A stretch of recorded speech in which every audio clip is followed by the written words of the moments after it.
பெரிய powerful king தானே நீங்க. என்னை கைது பண்ணுங்க பார்ப்போம். என்னை சுற்றி இருக்க நான் கைது செஞ்சு எனக்கு நெருக்கடி கொடுக்குறது இது ஒரு ஆட்சி முறை.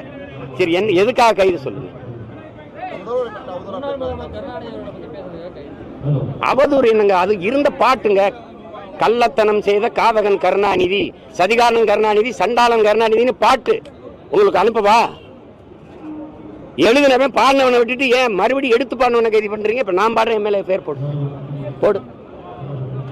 கள்ளத்தனம் செய்த காதகன் கருணாநிதி, சதிகாரன் கருணாநிதி, சண்டாளன் கருணாநிதி போடு பாப்போம்.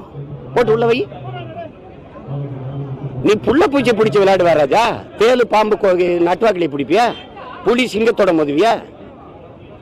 முன்னாள் முதல்வர் நீ உங்க அப்பாவை நீ அதிகாரத்துக்கு வந்தோன்னா புனித பட்டம் கட்ட பாக்குற துரோகி.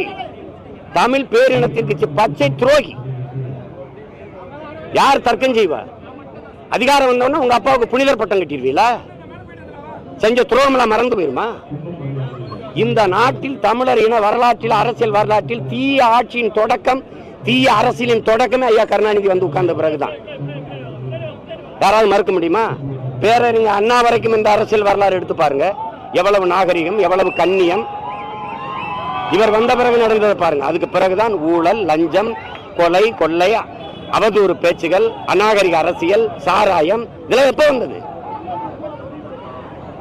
முன்னாள் முதல்வரை பேசவே கூடாதா? பேசவே கூடாதா? உங்க கட்சிக்காரங்க, உங்க வாடகை வாய்கள், நீங்கள் எல்லாம் முதலமைச்சரா இருந்த எடப்பாடி பழனிசாமி நீங்க பேசுனதுல என்ன? ஐயா ஸ்டாலின் பேசுனதுல இருக்கு, எடுத்து அனுப்பட்டா?